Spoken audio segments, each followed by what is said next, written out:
paz de Cristo para todos y cada uno de ustedes. Gloria al Señor Jesús. Nuestro saludo cristiano. Amén. Para todas las personas que están al frente de su pantalla. Que Dios les bendiga y qué bueno poder disponernos para comer la palabra del Señor en esta hora, conforme a su propósito, conforme a su voluntad. Yo quiero leer la escritura, mis amados hermanos y amigos, en el Evangelio según San Juan, en el capítulo número 19, aleluya, verso número 30, uno de los versículos más contundentes, amén, en la palabra de Dios, uno de los versículos más dicientes, aleluya, que señalan la voluntad de nuestro Dios. Evangelio según San Juan, capítulo número 19, el verso 30, dice así: Cuando Jesús hubo tomado el vinagre, dijo: consumado es. Y habiendo inclinado la cabeza, entregó el Espíritu. Vamos a orar, hermanos, vamos a pedirle al Señor Jesús que nos hable, que nos bendiga, que nos use, aleluya, que derrame de su presencia, que derrame de su Espíritu Santo sobre cada uno de nosotros en esta hora, conforme a su voluntad, conforme a su propósito, que dé unción a mis labios, gracia, sabiduría, aleluya, que me inspire la palabra, y a usted, hermano, que Dios unja sus oídos, que Dios le dé sabiduría para recibir la palabra, para creerla, para tomarla en su corazón, aleluya. Oremos. Dios del cielo, maravilloso Jesús, estamos delante de ti en esta hora. Tú lo sabes todo, tú lo conoces todo, tú lo puedes todo, porque tú eres Dios, Dios soberano, Rey de reyes, Señor de señores. Aquí está tu pueblo, aquí está tu iglesia, aquí están estas personas, Señor, esperando en tu gracia, esperando en tu misericordia, esperando en tu bendición. Aleluya, te adoramos, Señor Jesús, y te bendecimos. Aleluya. Consumado es. Póngase cómodo, hermano. Gloria al Señor Jesús. Siempre hay la oportunidad de comer la palabra. Siempre hay la oportunidad de poder satisfacer nuestra necesidad espiritual. El ser humano tiene muchas necesidades. Necesidades físicas, necesidades biológicas, necesidades psicológicas, necesidades familiares, necesidades sociales, necesidades intelectuales, necesidades económicas. Pero la necesidad más primordial del ser humano siempre ha de ser su necesidad espiritual. Tenemos que buscar de Dios. No hay nada que pueda satisfacer la necesidad del hombre, la necesidad espiritual. Solamente nuestro Dios. Fuimos creados precisamente para adorar al Señor, para estar en su presencia, para exaltarle, para glorificarle, para bendecirle. Amén. Y cuando el ser humano no hace eso, entonces hay un vacío grande en su vida. La Biblia dice que cuando el hombre pecó, se creó una enemistad entre Dios y los hombres, porque los hombres amaron más las tinieblas que la luz. Y dice la Biblia que amaron más las tinieblas que la luz por una razón, porque sus obras eran malas. Por esa razón el ser humano entonces creó una enemistad entre Dios y los hombres. Y el hombre se apartó, cada cual por su camino, dice la Biblia. Todos se descarriaron como ovejas, cada cual se apartó por su camino.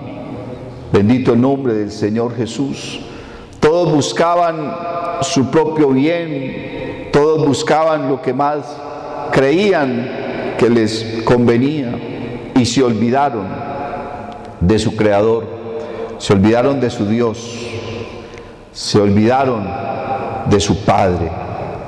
Pero sabe, mi hermano, mi amigo, aunque el hombre se olvidó de Dios, Dios no se olvidó del hombre. Siempre en la mente, en el corazón de Dios, en su pensamiento, ha estado el ser humano en la presencia de Dios. Dios siempre ha tenido en cuenta al hombre. Y Dios no se ha conformado al hecho de que el hombre se pierda, al hecho de estar en enemistad, en un conflicto espiritual con el ser humano. Dios no se conforma a eso. Dios quiere algo más. Y Dios se propuso, dice la Biblia, hermano, que Dios se propuso en su corazón salvar al hombre. Porque Dios no quiere la muerte del pecador, sino que éste se arrepienta y viva. El hombre perdió su condición de inmortalidad cuando pecó. Cuando el hombre salió expulsado del paraíso, salió derrotado por su pecado, salió compungido, quebrantado por haber roto su relación con Dios. Salió el hombre en un estado de tristeza y de dolor porque su vida ahora se había acortado y ahora ha de llegar la muerte a su ser, a su existencia.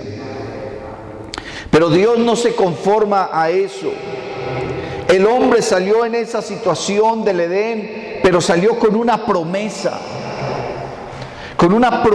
de salvación. Dios no se iba a conformar a que su ser, a que su creación más preciada se perdiera.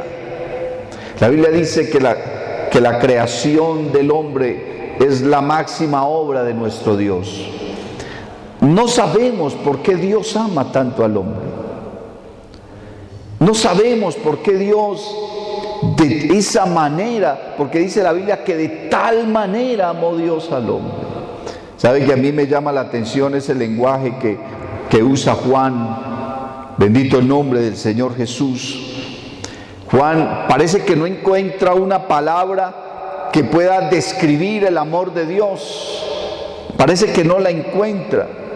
Y consulta, pregunta, ora, busca, pero no encuentra una palabra que pueda definir verdaderamente el amor, ese amor maravilloso de Dios. Y entonces se limita a decir, es que de tal manera amó Dios al mundo, que ha dado, dice la palabra, a su Hijo unigénito, para que todo aquel que en Él crea no se pierda, mas tenga la vida eterna. Aleluya. Y el apóstol Pablo dice a los efesios que fuimos escogidos en Dios desde antes de la fundación del mundo para que fuésemos santos y sin mancha delante de Él. Dios sabía que el hombre se iba a perder, pero no se iba a quedar manicruzado. Y ahora forma un plan de salvación, aleluya, para salvarle. Yo estaba mirando, hermano, en el libro de Génesis, bendito el nombre de Jesús, cuando la Biblia habla de la creación, nos muestra en el capítulo 1 y el verso 1 que Dios inicia una creación. la creación del universo, la creación del cielo, la creación de la tierra. Y dice el versículo: en el principio creó Dios los cielos y la tierra. Pero cuando uno llega al versículo número 2, se da cuenta que de alguna manera o por alguna razón Dios detiene la creación, deja de crear. Hace ahí un pare, no crea más, porque Dios, aunque todo lo sabe, todo lo conoce, todo lo puede, quiere prestar atención a algo que ha sucedido, algo que está aconteciendo, y Dios detiene la salvación, la creación. Dios detiene la creación. Y entonces dice el versículo número 2: y la tierra estaba desordenada y vacía, y las tinieblas estaban sobre la faz del abismo, y el Espíritu de Dios se movía sobre la faz de las aguas. Y dice el verso 3: y dijo Dios: sea la luz. Y fue la luz. Y vio Dios que la luz era buena, y separó Dios la luz de las tinieblas. Y sabe, hermano, a mí me llama grandemente la atención cómo se refiere Dios aquí en el verso número 3 a la luz. Y en el verso 2 está diciendo que la tierra estaba desordenada y que estaba vacía. Y yo me pregunto, ¿qué clase de desorden había? ¿Cómo puede estar desordenado algo donde no hay nada? Algo que está vacío.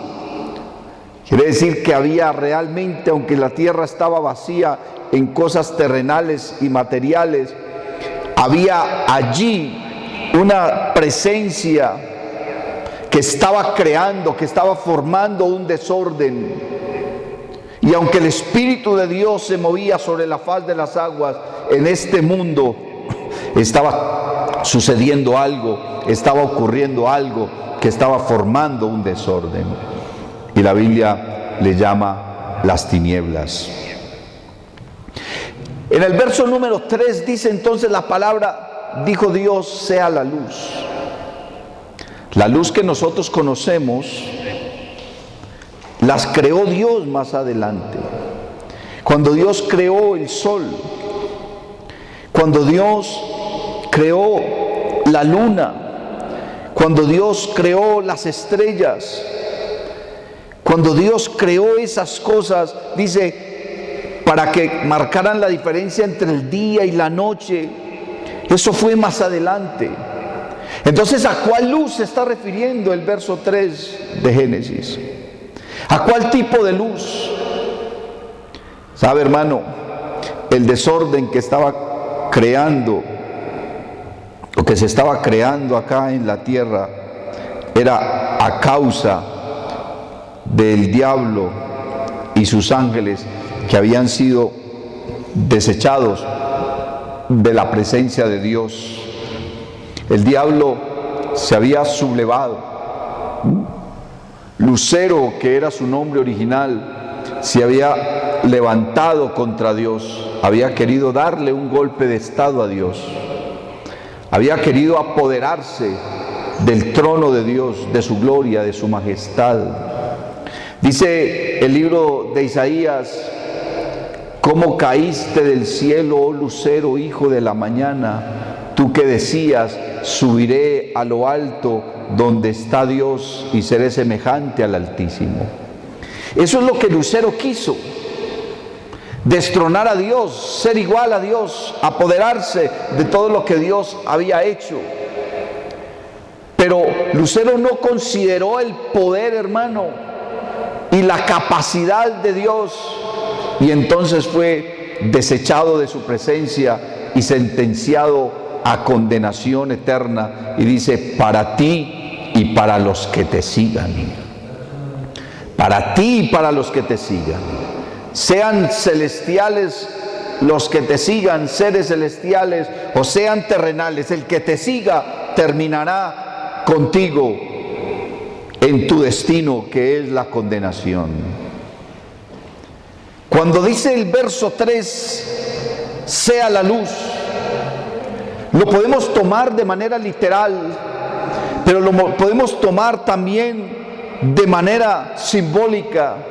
¿Por qué? Porque Dios crea el plan de salvación. O no solamente lo crea, Dios da a conocer el plan de salvación. Y por eso dice la Biblia que fuimos escogidos en Él desde antes de la fundación del mundo. Porque el mundo no es este planeta, el mundo es la humanidad. Antes de poner Dios a la humanidad sobre esta tierra, ya tenía en su mente cómo iba a salvar al hombre.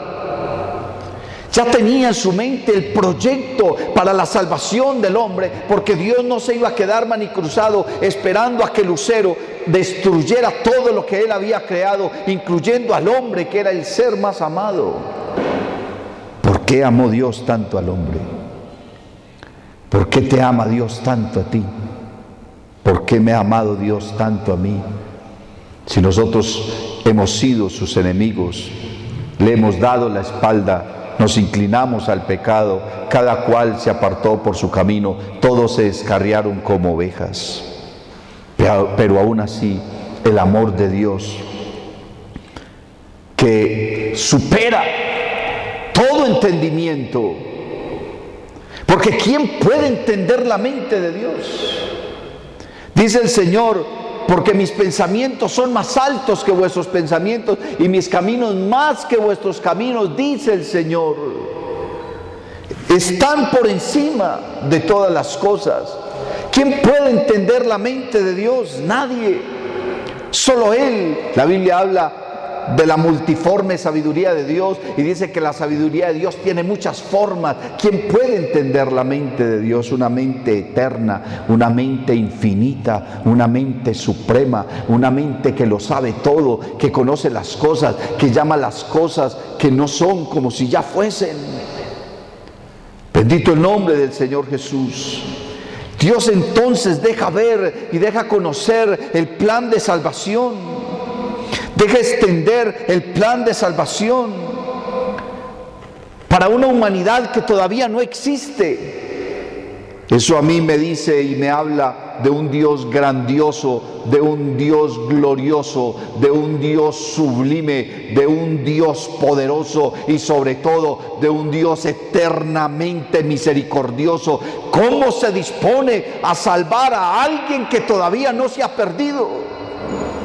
Solo porque sabe que se va a perder y no se conforma a que se pierda. Y se dispone el Señor. Se dispone el Señor, hermano, en salvarte a ti. Se dispone el Señor en salvarme a mí. Y sabe, hermano, cuando Cristo Jesús fue a la cruz del Calvario, el Señor en la cruz del Calvario hizo varias cosas. Alcanzó el perdón de los pecados para los hombres. Alcanzó la redención. Alcanzó la reconciliación. Alcanzó la salvación. Alcanzó la justificación, alcanzó la santificación, aleluya, y sobre todo demostró el acto más grande y más increíble de misericordia y de gracia para un ser que estaba totalmente perdido. El ser humano iba por el mundo sin Dios, sin ley, desconociendo el amor de Dios, desconociendo su gracia, desconociendo su misericordia, desconociendo su eterna bondad y deidad, desconociendo la verdad. El hombre por el mundo anda ciego, en tinieblas, sin luz, en ignorancia. Y lo peor que le puede suceder a cualquier ser, hermano, es ser ignorante, no conocer, no saber, no entender la verdad de las cosas. El hombre se hace teorías, el hombre se hace a filosofías, el hombre se hace a pensamientos, el hombre se hace a una cantidad de ideas, hermano. Pero dice la Biblia que no nos podemos dejar engañar por medio de filosofías y huecas sutilezas según los rudimentos o las tradiciones de los hombres y no según Cristo. Nosotros no estamos en esta tierra por casualidad. Todo lo que ha sucedido, hermano, llámelo evolución, llámelo creación, ha sido por la mano poderosa de nuestro Dios. No nos creamos nosotros a nosotros mismos. Somos hechura suya, somos creados según nuestro Dios. Él nos creó a su imagen, nos creó a su semejanza. Aleluya. Y dice la Biblia, para que fuésemos santos, para que estuviéramos delante de Él, para que le adorásemos, para que le exaltásemos, hermano, para que le tributáramos adoración, alabanza, gloria, loor. Porque Él todo lo merece. Pero Dios sobre todo, hermano, creó al hombre para estar con Él. Dios nos ha creado para que seamos sus hijos, para que seamos sus amigos, para que seamos sus siervos, para que seamos sus adoradores, para que seamos sus benefactores, para que seamos herederos de todo lo que Él tiene. Y uno se pregunta, ¿qué tiene Dios? ¿Qué puede tener Dios para ti? ¿Qué puede tener Dios para mí? No nos alcanzamos a imaginar. Dice la Biblia que cosa que ojo no vio, ni oído oyó, ni ha subido en corazón de hombre, son las que Dios tiene preparadas para aquellos que le aman. Y entonces, ¿qué pasa con los que no le aman? ¿Qué pasa con los que no le han conocido? ¿Qué pasa con aquellos que todavía no saben nada de Él? O que nunca le quieren aceptar y nunca le quieren recibir. Pues tendrán el mismo destino que aquel que se sublevó contra nuestro Dios y fue expulsado de la presencia del Rey de Gloria.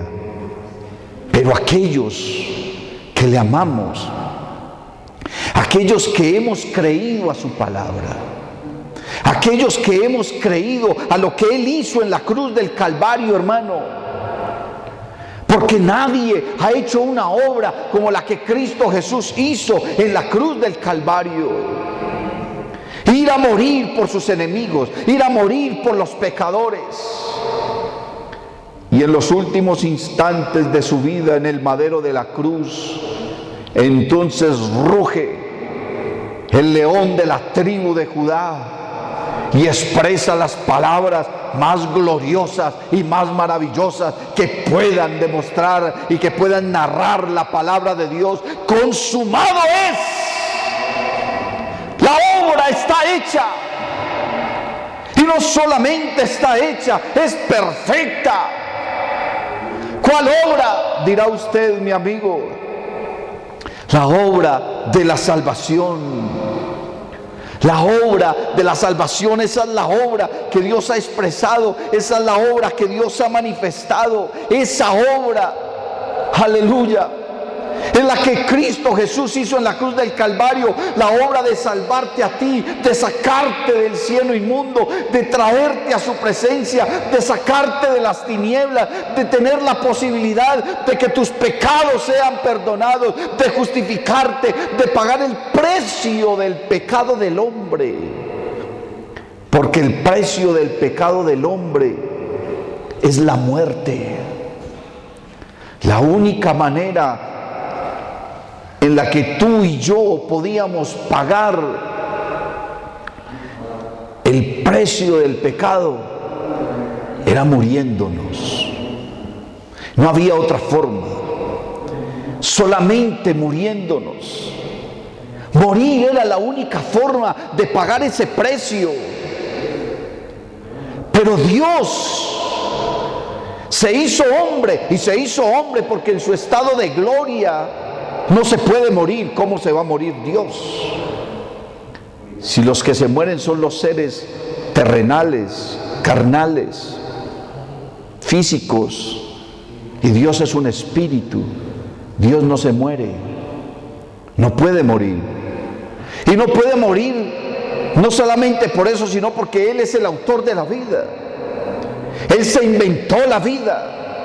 La vida nació en la mente de Dios y Dios le regaló la vida a los seres creados, tanto espirituales como terrenales.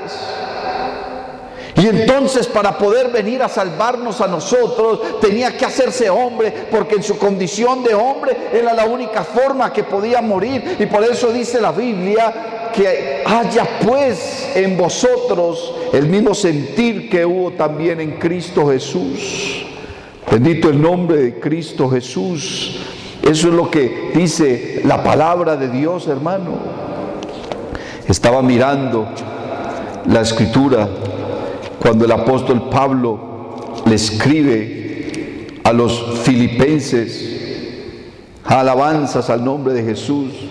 En el capítulo 2 y el verso 5 les dice: haya pues en vosotros este sentir que hubo también en Cristo Jesús, el cual, siendo en forma de Dios, quiere decir que cuando Cristo estaba en su forma gloriosa, decidió tomar otra forma.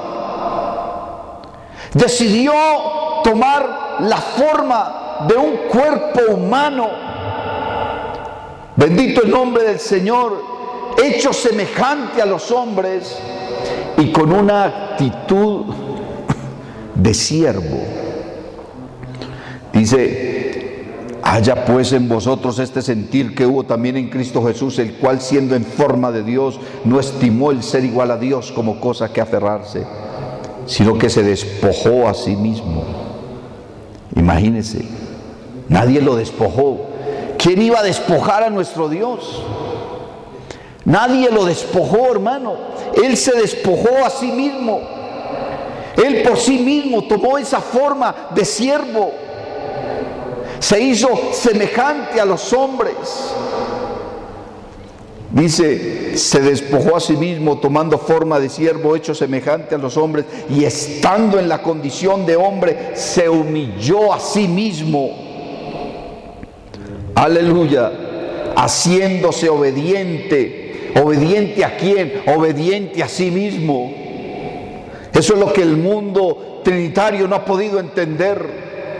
Cristo no se sujetó a nadie, se sujetó a sí mismo. Cristo no oró a nadie, oró a sí mismo. A Cristo no lo humilló nadie, se humilló a sí mismo. Cristo no obedeció a nadie, se obedeció a sí mismo. ¿Qué dificultad tiene eso para poder entenderlo? Y estando en la condición de hombre, se humilló a sí mismo, haciéndose obediente hasta la muerte y muerte de cruz.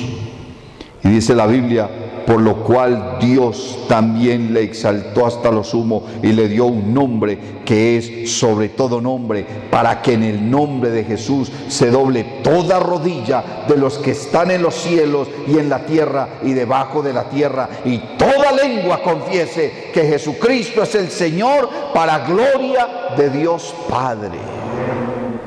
Aleluya. Eso fue lo que Cristo hizo en la cruz. Una obra perfecta. Y ahora no solamente paga el precio del pecado, provee la salvación, sino que nos ha redimido. Porque habíamos sido vendidos, hermano, al pecado. Éramos atados por el enemigo, habíamos sido atados por el diablo. Y dice la Biblia que el diablo a sus presos jamás les abrió la cárcel. Nunca. ¿Por qué? Porque habíamos sido vendidos. Nos vendimos, hermano, por el pecado. Vendimos el alma. Nuestra alma ahora le pertenecía al diablo, a la condenación y al pecado. Y tenía que ser comprada. No podía ser robada, no podía ser arrebatada simplemente. Tenía que ser comprada porque había sido vendida. Y Cristo viene y compra nuestra alma, compra nuestra vida y la paga con un precio muy alto, con algo que supera cualquier precio y cualquier valor en esta tierra. No había nada en esta tierra que se pudiese ofrecer para pagar el precio de la salvación del hombre. Dice el libro de los Salmos que si alguien acumulara riquezas y acumulara riquezas, jamás podría lograr, hermano, alcanzar lo suficiente para pagar el precio de la salvación, ni siquiera de un solo hombre. Se necesitaba algo que fuera de un valor incalculable, algo que superara todas las expectativas en cuanto a precio y valor, pureza, santidad. Y era una sangre que la Biblia dice que fuimos comprados por precio de sangre, pero no podía ser cualquier sangre, tenía que ser una sangre pura, una sangre inmaculada, una sangre sin mancha, la sangre de alguien que no hubiese pecado. Esta tierra la pisó un hombre llamado Jesucristo, aleluya, y fue un hombre que nunca pecó. Dice la Biblia, fue tentado en todo, pero no se halló pecado en él. No se halló pecado en él. El ser humano había pecado, los ángeles habían pecado. ¡Qué gravedad la del pecado! El pecado es tan grave, hermano, que convierte ángeles en demonios y hombres en bestias. ¡Qué gravedad del pecado! Pero Jesucristo viene y con su sangre pura y santa nos compra y nos redime, hermano, por el pecado que habíamos cometido. Y ahora nos compra. Nos compra no para que nosotros andemos por el mundo haciendo y deshaciendo y seguir pecando. Eso dice el apóstol Pablo. Porque los que estaban oyendo la predicación de Pablo entendían que por la muerte de Cristo en el Calvario, entonces ya el precio del pecado se pagó y que nosotros podíamos seguir haciendo lo que quisiéramos. Y Pablo dice que no. En ninguna manera, porque los que hemos muerto al pecado, ¿cómo viviremos aún en él? No podemos seguir viviendo en el pecado, porque ahora somos de Cristo. Ya no somos nuestros, ya no nos pertenecemos a nosotros mismos. Ahora le pertenecemos a Cristo Jesús porque Él nos compró.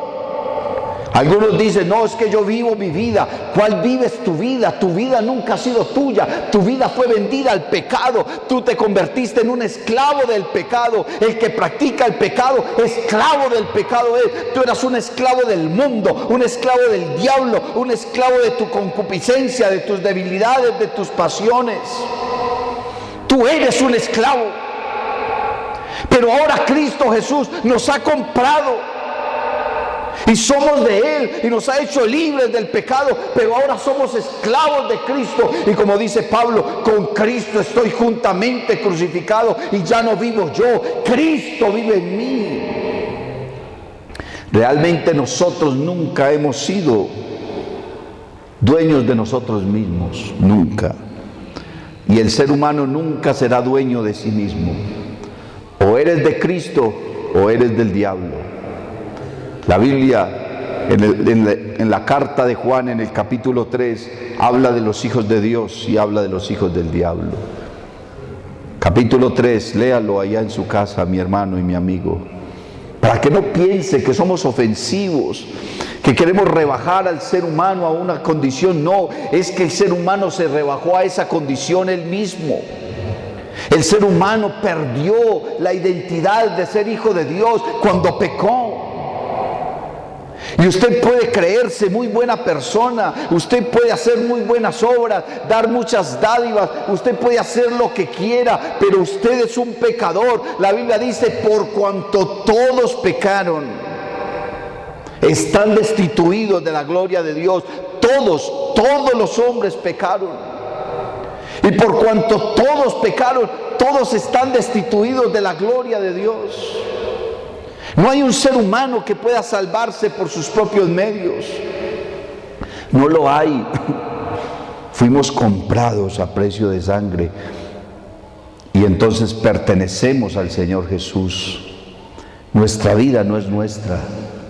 Vivimos para agradarlo a Él, vivimos para servirle a Él, vivimos para adorarlo a Él, vivimos para amarlo a Él, vivimos para alegrar el corazón de nuestro Dios. Y cuando nosotros alegramos el corazón de nuestro Dios, nuestro corazón se alegra más. ¿Por qué? Porque no puede estar triste un corazón que alaba a Cristo, porque en la presencia de Dios hay plenitud de gozo y delicias a su diestra para siempre. Porque lo más maravilloso que le ha de suceder al ser humano es tener su corazón lleno, pleno de la presencia de Dios.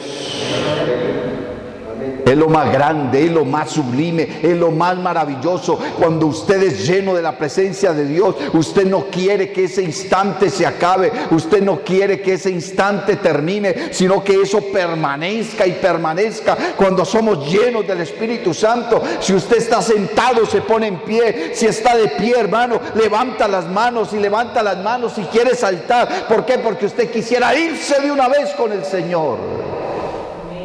Porque es lo más maravilloso. Somos de Él. Y eso lo logró Él en la cruz del Calvario. Nos redimió. Nos redimió del pecado. Nos compró a precio de sangre. Alcanzó la reconciliación. Hace un instante decía que cuando el hombre pecó, provocó una enemistad con Dios. Dejamos de ser sus amigos y nos convertimos en sus enemigos. Porque todo el que hace pecado es enemigo de Dios. Por eso la Biblia dice que no debemos amar al mundo. Porque el que ama al mundo se constituye en enemigo de Dios. Hacer el pecado, amar el mundo es constituirse en una enemistad contra Dios. Usted y yo nos habíamos convertido en enemigos de Dios. Eso éramos. Eso estábamos haciendo en el mundo, ofendiendo a Dios, pecando contra nuestro Dios. Estábamos sumidos en la maldad. Entonces éramos enemigos de la cruz de Cristo. Pero Cristo en su cruz alcanzó la reconciliación. Nos hizo sus hijos una vez más. Dice la Biblia, hermano, a los suyos vino y los suyos no le recibieron. Mas a todos los que le recibieron, a los que creen en su nombre, les ha dado la potestad, la facultad, el derecho, el privilegio, la bendición, el regalo de ser hechos hijos suyos, los cuales no son engendrados ni de carne, ni de sangre, ni de voluntad de varón, sino de Dios. Cuando Cristo Jesús nos reconcilió consigo mismo, nos hizo una vez más sus hijos, nos hizo una vez más sus amigos, nos hizo una vez más sus siervos, su pueblo escogido. Aleluya. Y entonces ahora tenemos una amistad maravillosa con Él. Ahora invocamos su nombre y nos responde. Dice: clama a mí y yo te responderé y te enseñaré cosas grandes y ocultas que tú no conoces. Clama a mí en el día de la angustia, te libraré y tú me honrarás. El que habita al abrigo del Altísimo morará a la sombra del Omnipotente. Somos su especial tesoro, somos sus hijos, somos herederos. Somos sus amigos, amigo como Él, un amigo que no falla, un amigo que no engaña, un amigo que no miente, un amigo que está siempre dispuesto a escucharnos, a ayudarnos, a bendecirnos, a prosperarnos, a sanarnos, a perdonarnos, porque somos propensos al pecado. Y a veces cuando nos olvidamos de la presencia de Dios, caemos en pecado. Pero el apóstol Juan nos dice: hijitos, estas cosas os escribo para que no pequéis.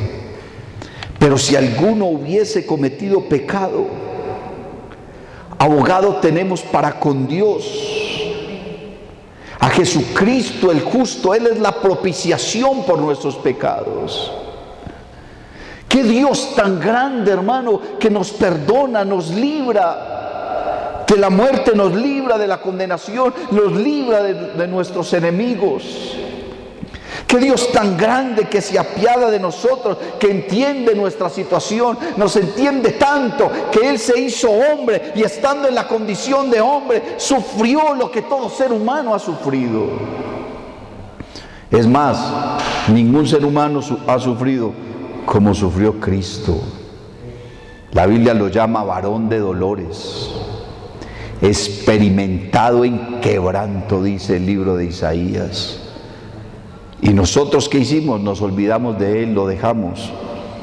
Pero allá en la cruz del Calvario, Dios nos reconcilió consigo mismo. Hizo la paz con nosotros. Nos llamó a un tratado de paz en el cual, hermano, Él ha de bendecirnos. Y dice la Biblia que aunque nosotros seamos infieles, Él permanece fiel, porque Él no puede engañarse a sí mismo. Por amor a su propio nombre, guarda fidelidad para con nosotros. Nos perdona, nos ayuda, nos da vida. Aleluya. Y nos da la salvación. ¿Por qué la salvación? Porque cuando el hombre decidió pecar, entonces heredó la misma recompensa que el lucero, la misma recompensa que el diablo, la misma recompensa que Satanás, la condenación.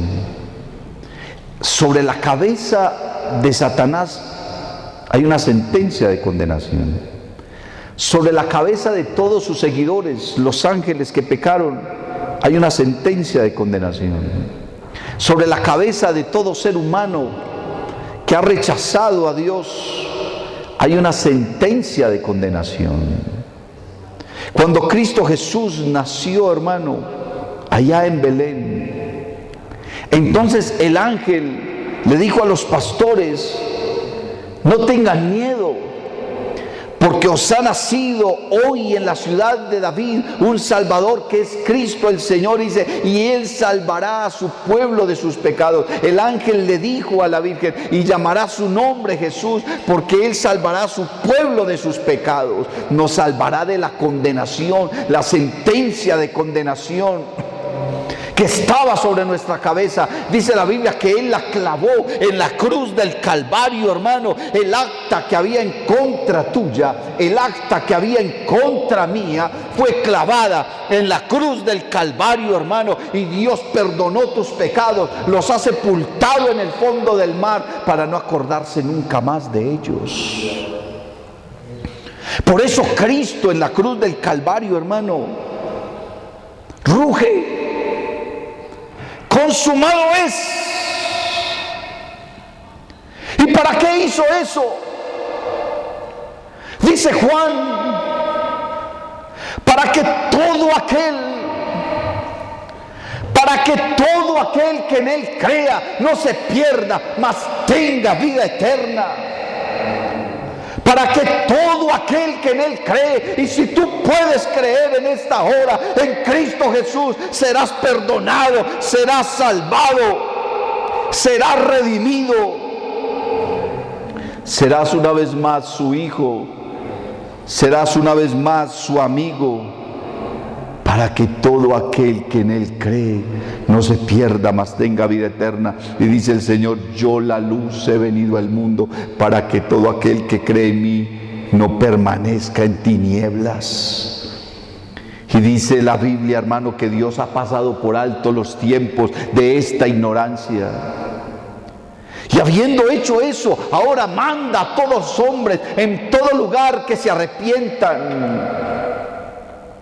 Porque la base de la vida cristiana es el arrepentimiento.